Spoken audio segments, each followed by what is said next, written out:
Hi, this is Jim Sackman, and this is another Success Friday video. And again, we're talking about coaching in business. And really, this week we're going to talk about the end state, or what we'll call the vision of what's going to happen when you're done with this coaching process. Now, vision is, if you remember our diagram, is where you want to end up being, and you need to go in and really define that, um, because we last time looked at where you are now.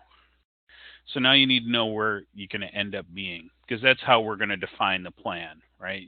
If you don't know where you are and you don't know where you want to end up, then it's hard to make an effective plan. But there's a couple things about that endpoint that you need to know, and then I want to tell you a bit of an anecdote around that. And then the first is you need to find the best outcome.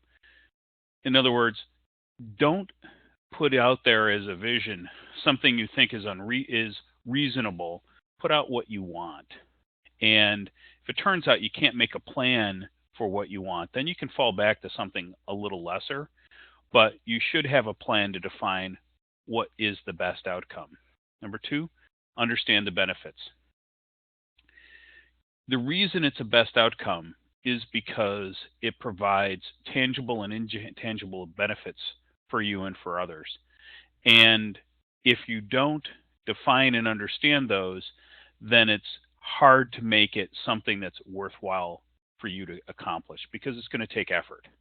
And finally, have metrics. And we've talked about this a couple times in SMART goals and in present position, because at some point you have to declare victory. No process like this goes on forever. If you need a plan beyond this for the next stage, then you create another plan. But have a plan with a target milestone and end date and a way of declaring victory, one thing at a time. So that's the whole essence of a vision. And when I went back last time and I talked a little bit about our IFC present position, I want to talk a little bit about our visioning now. And we went through a visioning exercise and chose three potential paths forward for the company. And the one that we chose was to go after tier one carriers, which were large incumbent telephone companies.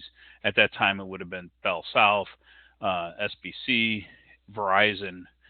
And the reason we chose those is we thought it was the best outcome for their shareholders. And the reason is for that is we'd already gone out and talked to potential purchasers of AFC, and that's what they were looking for in order to purchase AFC, tier one business.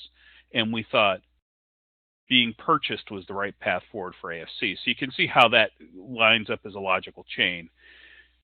We think the best path forward for the company, for the shareholders, is to get sold. Therefore, you need to have tier one business in order to attract buyers.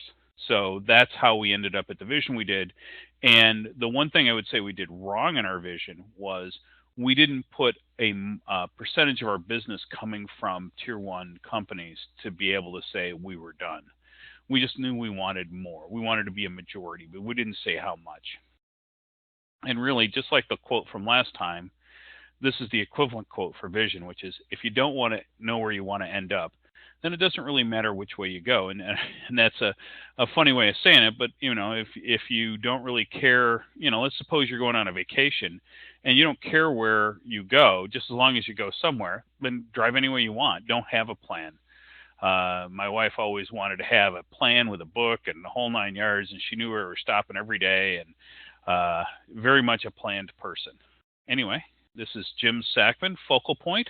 Change your business, change your wife, and have a great day. Bye-bye.